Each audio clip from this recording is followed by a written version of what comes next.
ಪಾಂಡವರಾಯನ ಮಕ್ಕಳು ನಾವು 5 ಜನ ಪಾಂಡವರೆಂದೇ ಪ್ರಸಿದ್ಧ ಹೊಂದಿದ್ದೇವೆ. ನನ್ನ ಪಾಲಿಗೆ 4 ತಮ್ಮಂದಿರು, ಭೀಮ, ಅರ್ಜುನ, ನಕುಲ, ಸಹದೇವರೆಂದು. ಇಂತಹ 4 ಜನ ವೀರ ತಮ್ಮಂದಿರನ್ನು ಪಡೆದ ನಾನು ನಿಜಕ್ಕೂ ಭಾಗ್ಯವಂತನೇ ಸರಿ. ಹಾಗೆಯೇ ಈ ಧರೆಯಲ್ಲಿ ಪಾಂಡುಕುಮಾರರು ಯಾರು, ಅವರ ವೀರತನ ಏನು, ಇದೆಲ್ಲ ಪ್ರಪಂಚ ಮುಖಕ್ಕೆ ತಿಳಿಯಲೇಬೇಕು.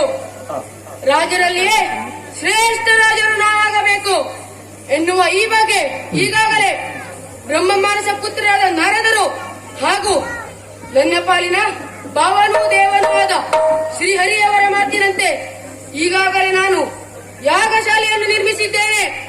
ಅದಕ್ಕಾಗಿ ಎಲ್ಲ ತಮ್ಮಂದಿರೇ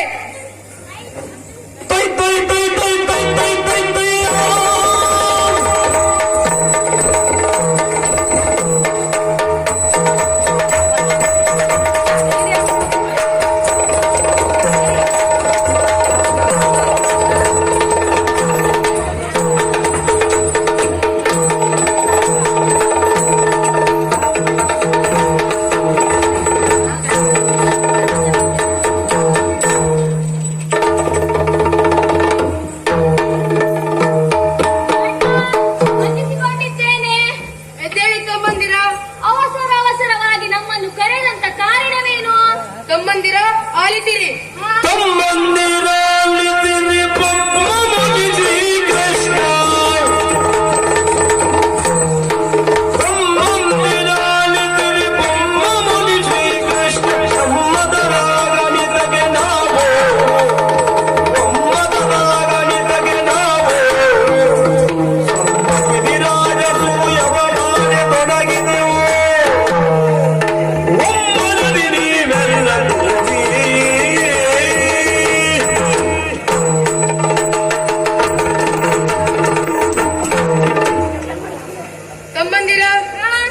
ನೀವು 4 ಜನ ಸಹೋದರರು.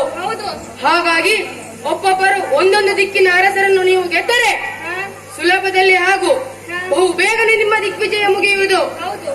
ಸಹದೇವ, ತೆಂಕು ದಿಕ್ಕಿಗೆ ತೆರಳು. ನೀನು ಅಲ್ಲಿ ಅರಸರನ್ನು ಗೆದ್ದು ಬರಬೇಕು. ಪಾರ್ಥನು ಉತ್ತರ ದಿಕ್ಕಿಗೆ ತೆರಳಲಿ, ಭೀಮಸೇನ ಪೂರ್ವ, ನಕುಲ ಪಶ್ಚಿಮ, ಹೀಗೆ ಒಬ್ಬೊಬ್ಬರು ಒಂದೊಂದು ದಿಕ್ಕಿಗೆ ತೆರಳಲಿ. ಅಷ್ಟೇ ಅಲ್ಲ, ಸಂಧಿ ವಿಗ್ರಹದಿಂದ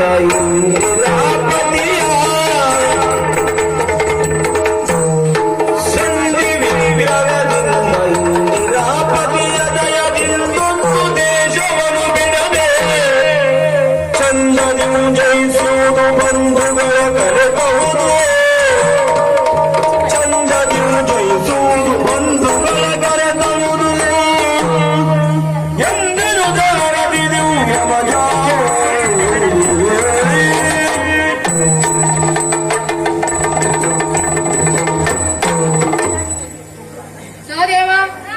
ನಿಮಗೆಲ್ಲ ಕೆಲವು ವಿಷಯಗಳನ್ನು ತಿಳಿಸಿದ್ದೇನೆ. ಅದನ್ನು ಚಾಚಿ ತಪ್ಪದೆ ನಮ್ಮ ಯುದ್ಧ ಧರ್ಮಯುದ್ಧವಾಗಬೇಕು.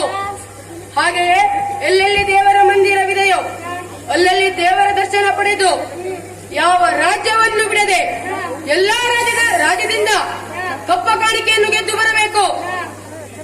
ಜಯಿಶಾಲಿಗಳಾಗಿ ಬಂದಿರಿ. ಬರುವಾಗ ಬಂಧುಗಳನ್ನೆಲ್ಲ ನಮ್ಮ ಈ ಯಾಗಕ್ಕೆ ಕರೆತಂದೆ. ಅಣ್ಣ, ನೀವೆಂದ ಹಾಗೆ ಆಗಲಿ. ನಾವು ತೆಂಕು ದಿಕ್ಕಿನ ಭೂಪಾಲರ ಬಿಂಗವನ್ನು ಮುರಿದು ಅವರಿಂದ ಕಪ್ಪ ಕಾಣಿಕೆಯನ್ನು ಪಡೆದು ಬರುತ್ತೇವೆ. ದೇವನೂ ಭಾವನೂ ಆದ ಶ್ರೀಹರಿಯ ಆಶೀರ್ವಾದವನ್ನು ಪಡೆಯಲು ನಾವಿನ್ನು ಅತ್ತ ತೆರಳುತ್ತೇವೆ. ಹೋಗಿ ಬನ್ನಿ, ಒಳ್ಳೆಯದಾಗಲಿ.